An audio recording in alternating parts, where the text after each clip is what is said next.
ya'ni metan necha so'm bo'pti ekan Beruniy tumanidagi. Xudo xolasa ko'rib boramiz. Metan. Urganchdan necha so'm ekan deysiz?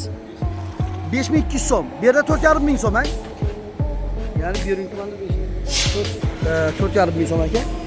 Siz nereden saldın deriz? Toshkentdan necha so'm ekan? 5200 so'm ekan. Ha, metan 4,5 ming so'm ekan. 4,5 ming so'm metan. 4,5 ming so'm ekan. 4,5 ming so'm.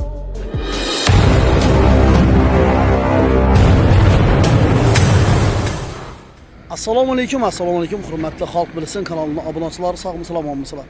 Bugun biza Qoraqalpog'iston Respublikasi Beruniy tumanidagi, ya'ni metana geldik. Bu yerdagi metallarning narxini ko'ramiz qo'ldan kelgancha. Kanalimizda yangi bo'lsanizlar obuna bo'lib qo'yishni unutmanglar. Kirgandan chiroylisizlar, like bosib qo'yishni unutmanglar.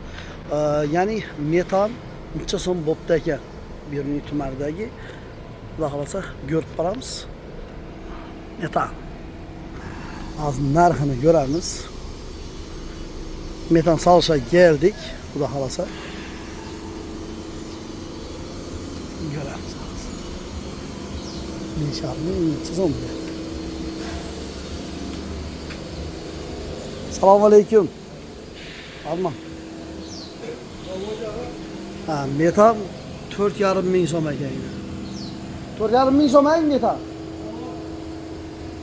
4,5 ming so'm ekan. Yaxshi, bu yerda 4,5 ming so'm. Kecha 4 kun tumanida chiqargan vaqtimizda 5 ming so'm edi. Hozir bu yerda yana 4,5 ming so'm. Tomonlar. Assalomu alaykum.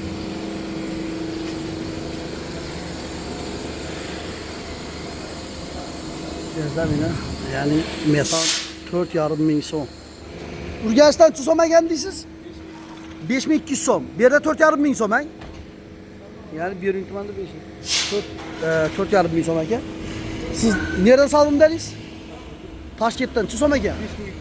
5200 so'm ekan, Bu yerda yana 4,5 ming so'm.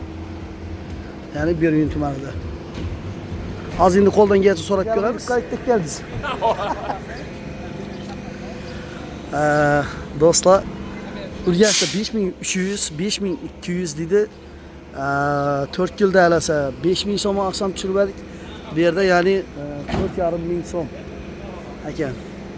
Endi bu yerda qimmatlamaymi bilmadik. Ya'ni kassadan so'rayacak bo'lsak, bizani tushirmay qo'yavering, ya'ni shonni tushirib ketavering degani, ben tushirdik. Endi ma'lumot ola olmadik.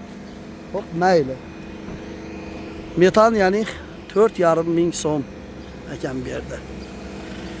Ya'ni Qoraqalpog'iston Respublikasi Beruniy tumanida. Beruniy shahrimi, tumanimi tushunib o'tgan. Ya shahar ya. Menimcha shahar o'xshaydi. Sog' bo'linglar, salomat bo'linglar. Kanalimizga obuna bo'linglar. Sizlarga ulug' yegan berdik. Xalq bilsin kanali. Qoraqalpog'iston Respublikasi Beruniy tumanida.